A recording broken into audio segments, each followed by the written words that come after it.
Olá, eu me chamo Fabinho Monteiro e a partir de agora vai começar o nosso Papo Musical, um programa que traz diversos temas relacionados à música. E hoje trouxe um convidado especial, um especialista que vai falar sobre um instrumento considerado por muitos como um instrumento mestre, né? O piano. E para isso, convido o professor, instrumentista, Joab Williams. Seja bem-vindo. Obrigado, Fabinho. É sempre um prazer atender, né, esses convites, que para mim são convites muito importantes, né, para divulgar a música, né, aquilo que nos move, né, o que nos move lá na nossa escola de música da UERN. Conheci você, ainda era seu aluno, né, no conservatório, fui seu aluno no conservatório e hoje está aqui dividindo, né, esse momento. Para mim realmente é uma realização muito grande. E eu espero poder colaborar com esse programa, que é um programa que vem para enriquecer mais ainda a nossa cultura, né? A cultura da UERN, a cultura de Mossoró. Isso mesmo. Seja bem-vindo. É bom essa sua lembrança, né? Vários ex-alunos meus já são profissionais, já tocam, e é um prazer, realmente um orgulho ter pessoas como você desenvolvendo esse trabalho, né? E sobre esse trabalho que você faz, né, na UERN, nós vamos falar sobre isso, vamos falar sobre a Casa do Piano, você que é um incentivador também do piano aqui na cidade, participa, faz eventos, participa de eventos. Mas no início agora eu queria falar um pouco sobre a história do piano. Certo. Como iniciou a história do piano? O que é que você pode falar aqui pra gente? O piano é um instrumento de cordas, né? Então, é um instrumento que inicialmente ele foi construído pensando em cordas beliscadas, como é um violão, por exemplo, né? Você toca meio que beliscando. Sim. Aqui. Então, existia uma estrutura no piano, antigamente,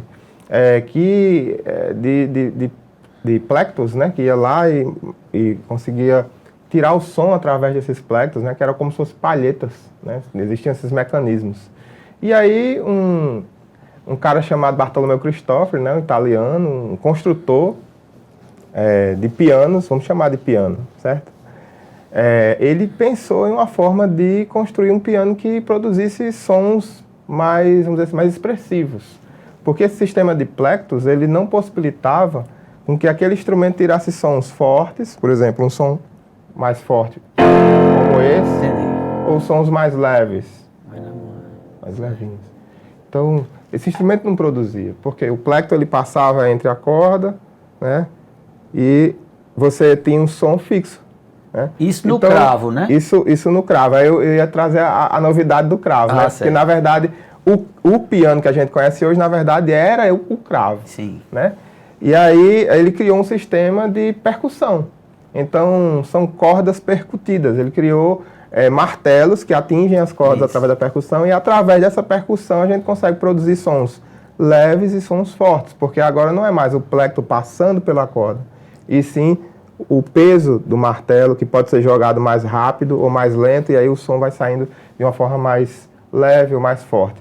E aí o piano, né, o antigo cravo, né, que esse era o nome do piano anteriormente, passou a ser conhecido como cravicêmbalo com piano e forte. Olha o tamanho do nome, né? É grande. Então, o que aconteceu? Esse nome ele foi encurtando, até hoje na Itália se chama piano forte. Sim. Né? E aí hoje nós conhecemos mais popularmente como piano. Como piano. E só lembrando que você está falando do piano acústico, né? Que sempre a gente vê. Exato. Que Joab é um instrumentista, ele tem piano acústico, ele toca. Aqui no programa nós trazemos aqui um piano, você trouxe, né? Um piano elétrico, não é isso? Exatamente, esse é um piano digital. A gente chama de piano digital, piano elétrico, né? Também. E ele é um instrumento, vamos dizer assim, uma vez o piano quis ser um sintetizador. Sim. Né? E agora os teclados sintetizadores querem ser piano. Piano, né? Por quê? Primeiro,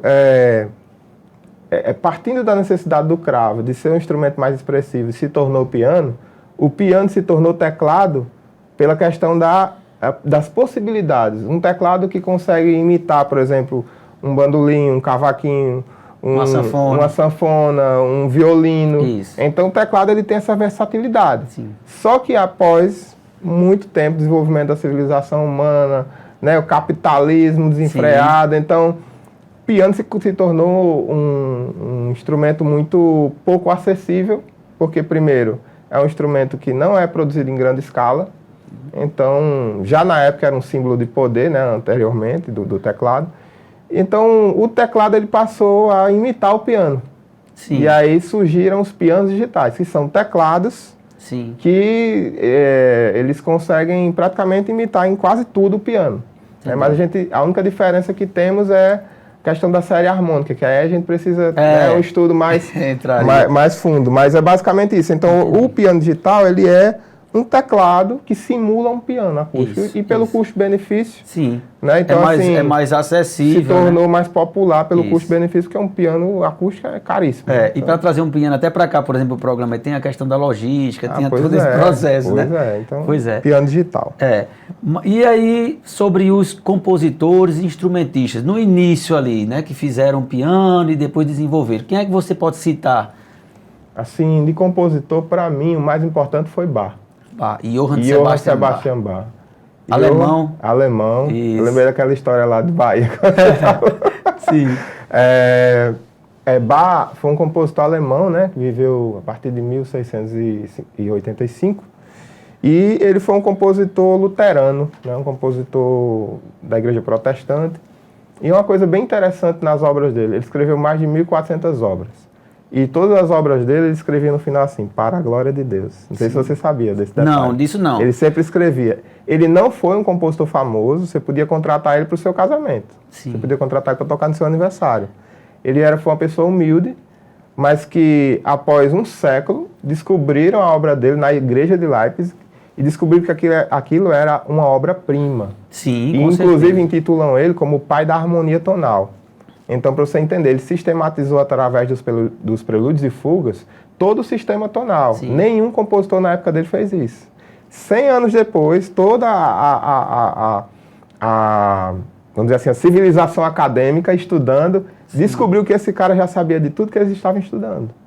E aí trouxe todo o trabalho dele, todo o acervo dele, e hoje não existe uma sala de concerto que não toque pelo menos uma obra de Bach. Com certeza. Em todos os concertos. Pode prestar atenção, no concerto tradicional, sempre vai ter pelo menos uma obra de Bach. Sim, eu gosto de todas as músicas dele, é um dos compositores que eu vejo que tem realmente músicas maravilhosas, assim, no geral.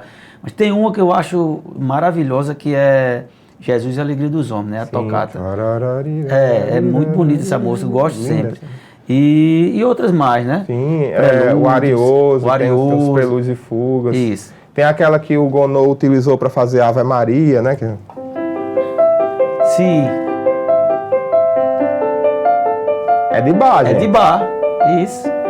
Não foi Ave Maria no início. Na verdade, essa música, ela foi...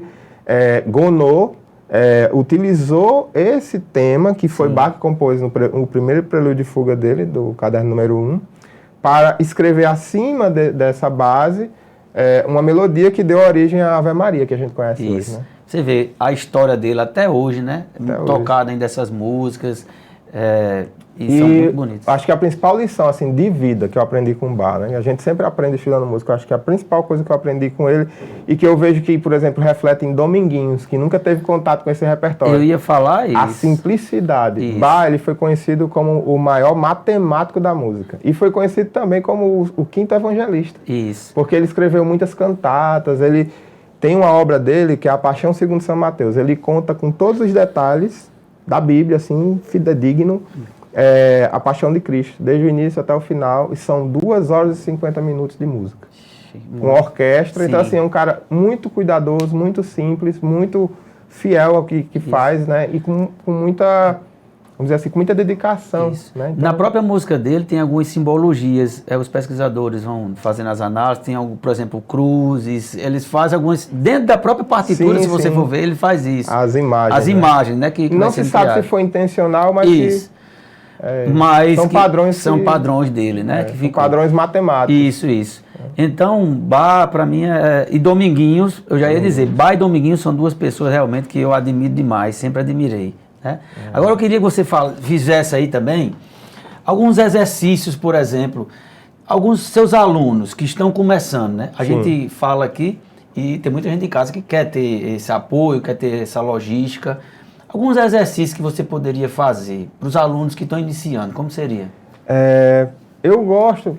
Se você quiser, eu faço com você agora um. Ixi. Podemos fazer? eu gosto de fazer coisas simples com os meus alunos na primeira aula. Sim. Então eu escolho poucas notas e a gente improvisa. O improviso é sempre muito divertido, né? A gente sabe disso. Então eu peço, por exemplo, eu normalmente peço para eles observarem que existem um padrão de 2 e 3 teclas pretas. Certo. Então você vai pensar o seguinte, ó. Antes das 2 teclas pretas, 4 notas. 4 notinhas só. Inclusive eu aprendi isso com um menino de Recife, Vitor Araújo, muito bom. Ele fez isso no programa do João, achei fantástico. Posso fazer? Pode fazer. Mantenha o ritmo.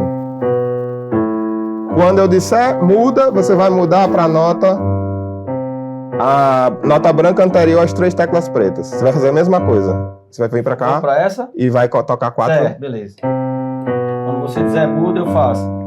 Vai pro Fá. Isso. É uma aula de piano aqui, hein? Se quiser usar só um dedo também dá certo, viu? Vamos lá, Dó maior, vai. Mais rápido. 1, 2, 3, 4.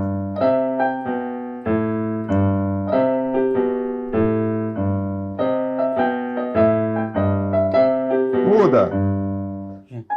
Aê!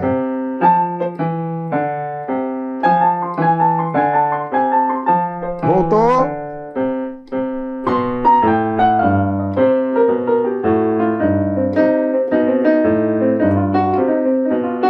Muda. Legal. Aí vai.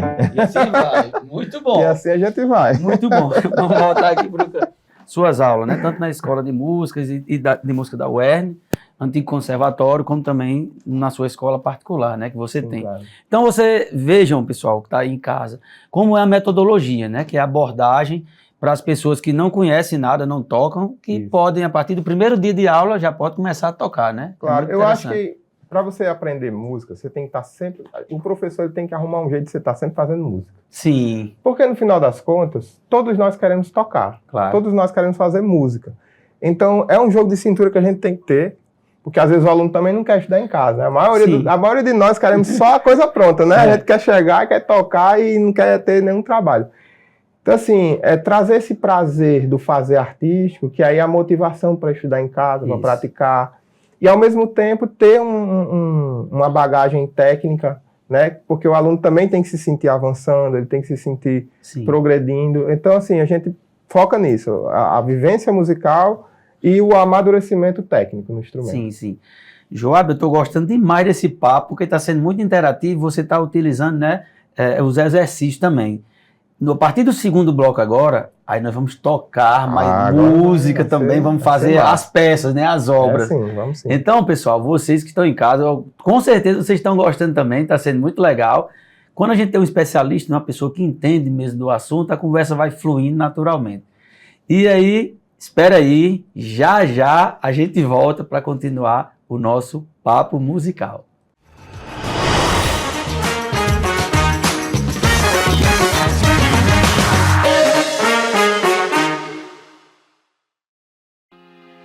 Temos um recado para você que assiste televisão por uma antena parabólica convencional como essa. O sinal 5G que está chegando ao Brasil pode prejudicar a qualidade da transmissão de TV que você recebe via satélite. E para continuar assistindo à programação do Futura com qualidade de imagem e som, você precisa fazer a migração para outro modelo de antena. Acesse o site sigaantenado.com.br e informe-se sobre a agenda de migração da sua cidade e comece a receber o sinal 100% digital com as novas antenas parabólicas.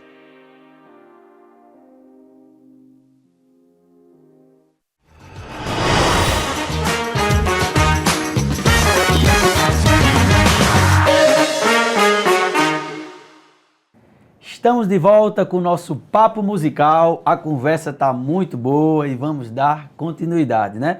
Aqui com o professor instrumentista Joab Williams, pianista. Eu queria que você falasse, Joab, um pouco sobre o seu trabalho que você desenvolve, né, aqui na cidade. Você tem uma escola de música, né? Sim. E chamada Casa do Piano. Exatamente. E também você também é servidor público, você trabalha na UERN, na escola de música da UERN, né? Escola Adalvo Estela Nogueira Freire, que antigamente era chamado de conservatório, né? Exatamente. Você foi aluno, inclusive foi meu aluno, bom demais, e depois começou a dar aula e agora a gente é colega de trabalho. Fala sobre a Casa do Piano, por exemplo. Como é esse trabalho que você desenvolve lá? Olha, a Casa do Piano, eu vou dizer, é uma longa história, mas eu vou tentar simplificar Sim. o máximo possível. A Casa do Piano surge através... Eu fiz essa releitura esses dias sobre essa história da Casa do Piano. Ela surge através de um pequeno momento. Lá na casa dos meus pais, em Gross, às 5 da manhã, fazendo café para eles. Eu ligo a TV, tá? A TV Cultura, tocando uma orquestra. Sim. Com mais de 50 músicos no palco, assim. Coisa maravilhosa, na Sala São Paulo. Sim. Naquela época eu não sabia de nada, eu tinha uns 8 anos de idade, então assim, eu não entendia muita coisa, mas eu achei tão bonito, eu me apaixonei por aquilo. E eu fiquei com aquela coisa na memória toda a vida de manhã, eu ia fazer café. Eu gostava muito da corda de manhã, fazer café para meus pais, né? E eu ficava ouvindo aquilo, eu achava fantástico aquilo. E eu fiquei com aquilo na minha, né, no coração mesmo, assim. Aí ganhei meu primeiro teclado aos 10 anos, comecei a tocar na igreja, de ouvido, com muita dificuldade, a gente não tinha condição nem de comprar revistinha para aprender os acordes, mas a gente ia pegando de ouvido ali, aprendendo. Treino no conservatório, fui seu aluno, acho que você foi um dos meus primeiros professores no conservatório. Teoria e percepção e sempre musical. aquela coisa latente no meu coração, assim, tipo, cadê aquilo que eu via lá na TV? Cadê aquilo que eu via Sim. lá no programa da TV Cultura? Vim para Mossoró e não via muito isso. Aqui também tinha um trabalho que estava sendo elaborado. Sim. E tal. E depois, aprovado na universidade, concluindo o conservatório, professor. Sim. Tive a oportunidade de ir para a UFRN. A primeira vez que eu ouvi E uma você orquestra. também é graduado, né, em música. Sou graduado em música pela Licenciatura. UERN. Sim. Eu devo muito ao conservatório, assim, a realização dos meus sonhos, à escola de música, ao conservatório e à universidade, porque foram fundamentais. Se não existisse a escola de música, é muito importante a gente falar isso, porque ultimamente as instituições estão sendo muito atacadas. Então, assim, essa instituição, a Universidade do Estado do Rio Grande do Norte, a escola de música, aquele coral que foi criado lá no início, Sim. lá na fala, Grupo de show. a gente não sabe os desdobramentos de atividades como essa, né? Hoje eu devo praticamente a minha carreira musical, eu sei que muitas pessoas devem a carreira musical a essa instituição, né? Se não fossem criadas, a gente não existiria, não estaríamos aqui. Talvez eu estivesse até hoje trabalhando na vendinha do meu tio, carregando água mineral, que era assim que eu trabalhava lá na minha cidade. Sim. E me possibilitou, né, ter um trabalho, me possibilitou estudar, me possibilitou alavancar minha carreira. E aí eu fui para Natal, tive minha primeira experiência em assistir uma orquestra assim ao vivo, né, que eu nunca tinha assistido. E aquela coisa, Mossoró não tem isso, Mossoró não tem isso. Quando eu estava num grande festival internacional em Natal, que acontece a cada 2 anos, que é o Festival do Piano, o Miguel Proença, que foi diretor da Cecília Meirelles, que é uma das melhores salas de concerto do Brasil, né, que é o Miguel Proença, eu tive uma masterclass com ele, eu toquei para ele, assim, ele me deu uma aula e eu perguntei, poxa, você passou pelo Ceará, você passou por João Pessoa, Natal, vai para Recife e Mossoró. Aí ele falou, rapaz, Mossoró a gente faz contato com lá não tem piano não. E vários outros falavam a mesma coisa, tipo, olha, a gente passa por todo canto, só não passa por Mossoró porque não tem piano. Sim. E eu fiquei com aquilo, poxa, não tem piano em Mossoró. E daí surgiu o Amigos do Piano. Sim, Que eu foi me lembro desse projeto. Eu fui para a Europa, eu consegui uma aprovação no Festival Internacional na Europa. Foi em qual país? Foi na Sérvia, Na o leste Sérvia. europeu, barra pesada lá. O leste europeu é a parte mais forte, assim. Barra pesada que você diz no contexto que Muito, muito forte a música para piano, né? lá. Pra piano. Eu toquei, só para você ter uma ideia, eu toquei Chopin para os poloneses. Sim. Um grupo de poloneses veio me assistir. Sim. Eu senti uma responsabilidade, porque Chopin é da Polônia, Sim, né? sim. E assim, no outro dia que eu achei mais interessante lá é tipo, uma cidade menor do que Gross, do que a minha cidade, onde Sim. eu saí, com um nível cultural absurdo. Crianças de 8, 9, 10 anos, um grupo veio me assistir. E assim, ó, com as partituras na mão, pra ver o que eu tava tocando. Cultura, Eu tava né? tocando a balada número 1 de Chopin. Difícil aquilo de ler. Sim. Os meninos com as partituras, porque... E assim, empolgadíssimos. Então eu pensei, poxa, por que isso não pode acontecer em Mossoró? Por que isso não pode acontecer? Isso. Esse nível cultural. Então, assim, eu decidi criar a Casa do Piano, depois desse projeto Amigos do Piano, que foi uma série de concertos, né, que a gente conseguiu comprar o primeiro piano de cauda para cá. Eu decidi trabalhar, focar na educação, na cultura. Sim. E a forma de conseguir unir cultura, atividade de concerto, né, que é caro, isso. Sim. Né? e educação musical foi a Casa do Piano, que é um empreendimento. Um empreendimento é um projeto particular, mas acaba sendo, vamos dizer assim, o meu nirvana. Sim. Dona Ana Joaninha disse assim, Joab, a Casa do Piano é o seu nirvana, que aqui você faz o que você quer, né? Porque assim, acaba que a gente tem uma flexibilidade maior para ter ideias e já colocar em prática ações e tal. Então, assim, acaba sendo muito dinâmico e tem dado muito resultado, inclusive tem amparado vários... Vocês fazem eventos, né? Vários alunos que estão no curso superior da UERN hoje trabalham na Casa do Piano. Entendi. Vários ex-alunos meus que estão no mercado de trabalho e atuam também na Casa do Piano. Então, E vocês, além de piano, vocês têm os instrumentos que vocês a ofertam gente tem também, né? piano, guitarra, bandolim não. Tínhamos cavaquinho, infelizmente agora a gente não tem mais, mas tínhamos cavaquinho, acordeon, violão, canto, bateria. Entendi. Lá nós temos 2 baterias. Bom demais. Nós lançamos agora as práticas de conjunto, que são formações de grupos com alunos que já têm uma experiência. Então você está levando esse legado de ensino, né? Aqui na cidade. Ensino e atividade artística também. Sim, que a gente vocês tem, participam, fazem, promovem, né? A gente lançou agora a Agenda Cultural da Casa do Piano. É o ano Bacana. inteiro, 2025, todo mês tem um concerto lá na Casa do Piano. Bom demais. E Inclusive, desculpe não deixar tranquilo. de falar, Pode. inclusive, sábado agora tem um concerto em homenagem a Johann Sebastian Bach. Massa. Que eu vou tocar o concerto em Fá menor de Bach para piano e quarteto de cordas. Bom demais. E a gente, inclusive, já esgotou, você acredita? A essência. É porque vocês estão fazendo uma música de boa qualidade, então tem muita gente que gosta desse tipo de música. E a gente está também. pensando em abrir um spoiler aqui para todo mundo, para quinta-feira que vem, uma segunda sessão. Entendi. A gente vai reapresentar esse concerto. Tá bom demais. Você falou sobre... Você era criança e viu a orquestra tocando e se encantou. Com certeza, nesse programa aqui, muita gente que está em casa, né? As crianças, adolescentes também podem ver e inspiram em você para tocar. Eu queria que você tocasse, se você puder, alguma coisa. Você toca erudito, como você disse, tocou Chopin, foi para a Europa, sim. mas também você gosta da música nordestina, da música da gente, né? Da nossa cultura. Tem alguma música que você poderia fazer uma breve apresentação para a gente? Quando eu decidi assim, fazer esse projeto em Mossoró, eu me apeguei muito mais com a música popular do que com a música erudita, né? E desde então aí comecei a tocar nos eventos, tocar até no Lagotia também, passei um tempo tocando, que é uma pizzaria que tem um piano de cauda, eles compraram um piano de cauda, né, para fazer. E eu tenho me dedicado muito à música popular, tô tentando voltar agora para a música erudita, né? Peguei esse concerto agora de Bach, mas eu gosto muito de uma música que ela é muito simples, e aí, como a gente tinha falado nisso, as coisas simples às vezes podem tomar uma proporção tão bonita, né? E aí eu penso uma série de possibilidades nela, e é sempre muito improvisado, que é a Asa Branca. Sim. Normalmente é a primeira música que a gente aprende, né, no instrumento. Sim. Então vou começar aqui o tema simples de Asa Branca, e a gente vai criar aqui agora. Sim, fica à algumas vontade. coisas. Então...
Perfeito, viu?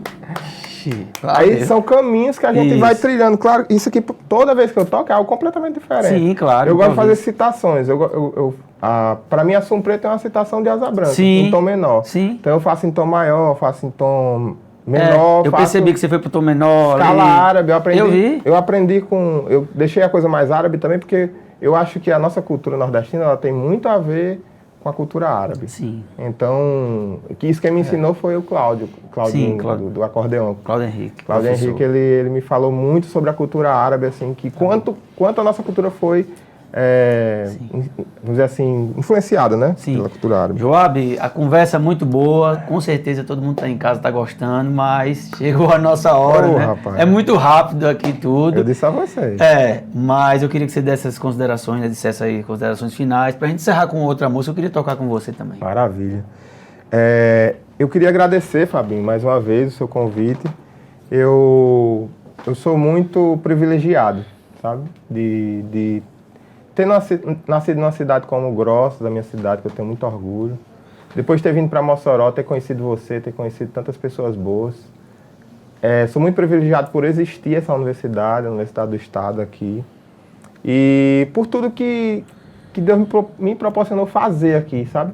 Porque eu acho que talvez se eu tivesse recebido muita proposta, até nesse festival daí para a Europa, de ir para os Estados Unidos fazer mestrado e tal, talvez se eu tivesse no meio do mundo ali, talvez fosse só mais um. Entendi. Mas aqui eu estou exercendo uma função que eu acho que é necessária. Você está plantando para colher e já está colhendo. E tá tão maravilhoso, sabe? A experiência aqui tá muito boa, sabe? Assim, só tem amigos, a música em Mossoró tem crescido de forma assim, muito grande e a gente tem uma alegria muito grande de estar aqui. Esse momento aqui de estar nesse programa, para mim, é uma realização também, porque ver músicos do conservatório, da escola de música, protagonizar também na comunicação, que é algo que falta, né, na nossa cidade. Você está sendo o pioneiro nisso, para mim é uma satisfação enorme. Então, muito obrigado, eu me sinto muito honrado em receber o seu convite. Eu agradeço demais. E o pessoal de casa, fica agora nossa música, nosso bate-papo, foi muito bacana. Vamos encerrar agora com um carinhoso. Agora sim, vamos lá. Vai.